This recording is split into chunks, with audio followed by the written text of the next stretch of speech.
What's up, folks? Welcome back to another episode of Wellbeing Wednesday with Matty Willz, of course, brought to you by the fine folks over at Metro Health, where each episode we talk to a different health professional in all of the fields that are out there, just about different topics to get the good information over to all of our listeners and social media followers and everyone in between. So without further ado, we'll bring in today's guest, the one and only Ben Rubin, and he is a mental health counselor, among other things, with Metro Health. So first and foremost, Ben, thank you so much for taking some time out of your day and joining us for a quick conversation. I hope all is well. Thank you very much, you too. Glad to be here. Appreciate the opportunity. So just to tell you a little bit about myself, I am a supervisor in outpatient behavioral health and a mental health counselor here at Metro Health. Been in the field for about 15 years. I've been evaluating and treating OCD for approximately 10 years. Perfect. Again, you are the perfect person to talk about today's topic, which of course is OCD or obsessive compulsive disorder. So, let's just kind of dive into today's questions. So up first we have, what exactly is obsessive compulsive disorder? Sure. So obsessive compulsive disorder is a condition where we experience a great amount of distress based on obsessions and compulsions. About 1 to 2 in every 100 people experience OCD. Obsessions are basically thoughts, images, or impulses, and they do not align with our values, and we don't have intention for these thoughts. We see them as intrusive, and they really just pop up. A compulsion neutralizes that obsession. It reduces the amount of anxiety, but only momentarily. So everybody has, it's kind of normal to have some intrusive thoughts, random and appropriate kind of thoughts, but in obsessive compulsive disorder, it's different. The person, responds compulsively, thinks about it, analyzes it, and it creates the vicious cycle. And I'm sure at some point, most of us have, either experienced bouts of that or met someone who has that going on in their lives. So again, a great topic to discuss today. So can you kind of go over some of the symptoms of OCD, and then also, at what age do people start having those symptoms? Sure, yeah. So part of the symptoms of OCD, there's always a high level of anxiety. Classic examples of obsessions are, thinking about germs, thoughts about germs, images about that, or, what we'd call just right, which is like, I need everything in the proper organization. We've probably heard of that.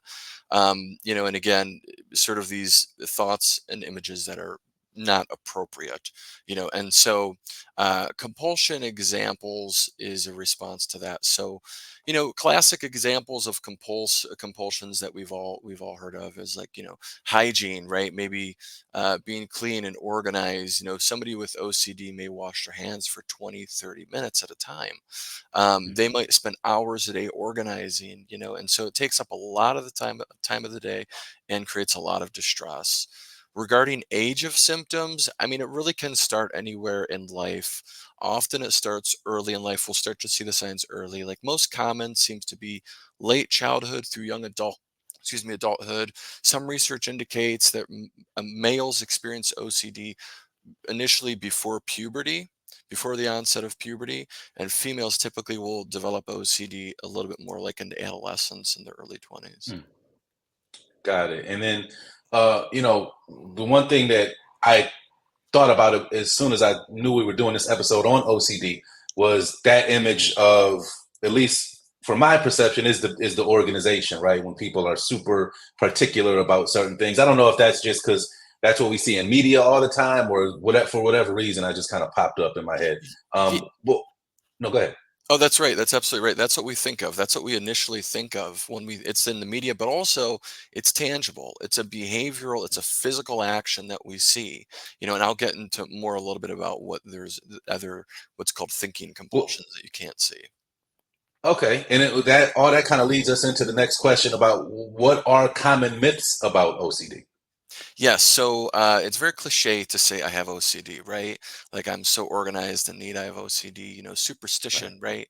Like, maybe I like to keep my radio dial on an even number or something like that. Maybe I skip the cracks in a sidewalk.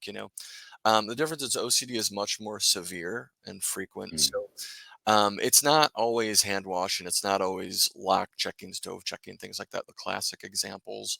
Um, different, you know, different obsessions can be, thoughts of maybe I have a great relationship, but I'm always questioning it. Maybe I have a bad Mm. image stuck in my mind, those kind of things. And then we respond with compulsions, right? But some of the, one myth is that compulsions are all physical, like we talked, checking and things like that, organizing. But they're also thinking compulsions, such as counting the tiles on a ceiling, analyzing or disproving, getting rid of that image or that thought that the obsession is that goes with the obsession.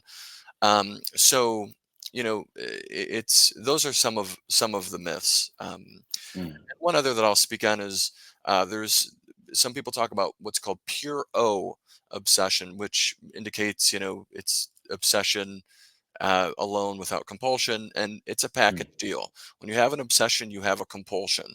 The compulsion is what keeps the obsession going, because when we withdraw the compulsion, the obsession then reduces and ceases. And very Got it. Got it. Again, he's Ben Rubin, a mental health counselor, among other things with Metro Health. I'm Matty Willz, and we're talking about OCD today. So, what barriers to treatment do people with OCD commonly face? Yeah, so it affects everybody. Anybody and everybody could get this. Again, it's relatively rare, one or two out of every 100 people, but Mm. it's really barriers to the general population. The reason is because OCD is really misunderstood. Most people don't know what it is or how to treat it. Even clinicians have a hard time diagnosing it, let alone Mm. treating it. So, it's often misdiagnosed as other disorders, such as just to throw a couple out there: generalized anxiety disorder, where people worry a lot; bipolar disorder, where people have racing thoughts, things like that. Unfortunately, when misdiagnosed, improper treatment occurs. So we want to make sure that you're getting to the right, professional to get this taken care of. Well, that's really interesting because so often, we think about it being 2024 and how medical science is at its most advanced it's ever been and things like that. But something, I know you said it is relatively rare, one or two out of 100 people, but that's still kind of a lot of people when you Yeah. consider the grand scheme of the world. So it's interesting to me that it still does get misdiagnosed. So, what services does Metro Health provide to help people that do have OCD? Yeah, that's a great question. So there always is a need to get diagnosed by a provider. Most likely best by a mental health provider because it is so specified. So there are two real forms of treatment. There's medication, where you see a medication specialist, maybe that's a psychiatrist or an advanced nurse practitioner, to manage the symptoms of OCD. Some of the medications are called Luvox, Prozac, Paxil, Zoloft. Some of those are well known. So you always want to talk to your medical provider about that. And then the other is counseling, mental health therapy. We want to start with educating on what it is. We want to do some what we call cognitive therapy, where we look at thoughts and understand, are they rational or not.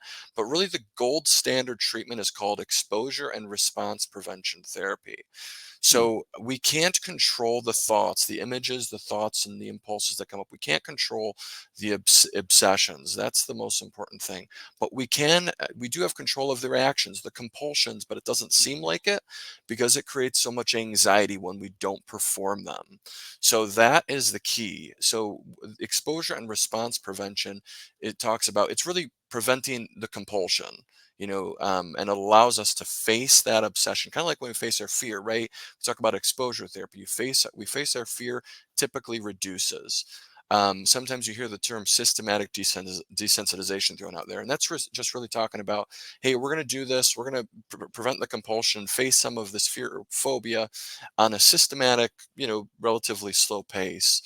Um, there's spontaneous exposure therapy, there's structured exposure therapy, there's levels of it where we can fully immerse ourselves in it, there's partial, there's postponing a compulsive response at sort of like an entry level, Hmm. because it is pretty it can be pretty intense, but it's the gold standard, and it's very, very effective, and this is based in research, and it's very replicated. So, reach out to your provider, your primary care provider, if you don't have a mental health provider, and get a referral. This does need to be properly diagnosed by a mental health professional. Is preferred, and really this treatment should only be done under the care of a mental health provider. But it is, again, highly effective if diagnosed and treated in the right way. And I'm willing to bet that most people who have heard the term OCD do not have a full grasp on what exactly it is. I encourage, if you're watching this now and that's you, or if you just think someone in your family or circle of friends needs this information, I encourage you to share this video with them, because I just feel like I learned. I didn't go to school for nearly as long as Ben did, but I feel like I just got a really good lesson on not only exactly what it is, but what some of the effective treatments of it are. So if you would like to make an appointment with a primary care provider for a referral, please call 216-696-3876 or sign into my chart. Again, or a different number is 216-778-4428 to schedule a mental health assessment, and then you'll be assigned a therapist. Telehealth and in-person are both available. Ben Rubin, again, thank you so much for your time. Really good information. Like I say, with all of you guys, I'm sure we'll speak somewhere down the line. Metro has been very good to me and to Radio 1 Cleveland in terms of just helping getting some of this information out. And we know that you guys have many areas of expertise. So thank you for your time again. Yeah, thank you very much for the opportunity. I appreciate it. Absolutely. As wraps another episode of Wellbeing Wednesday with Matty Willz, of course, brought to you by Metro Health. And we'll see you guys next time. Thanks.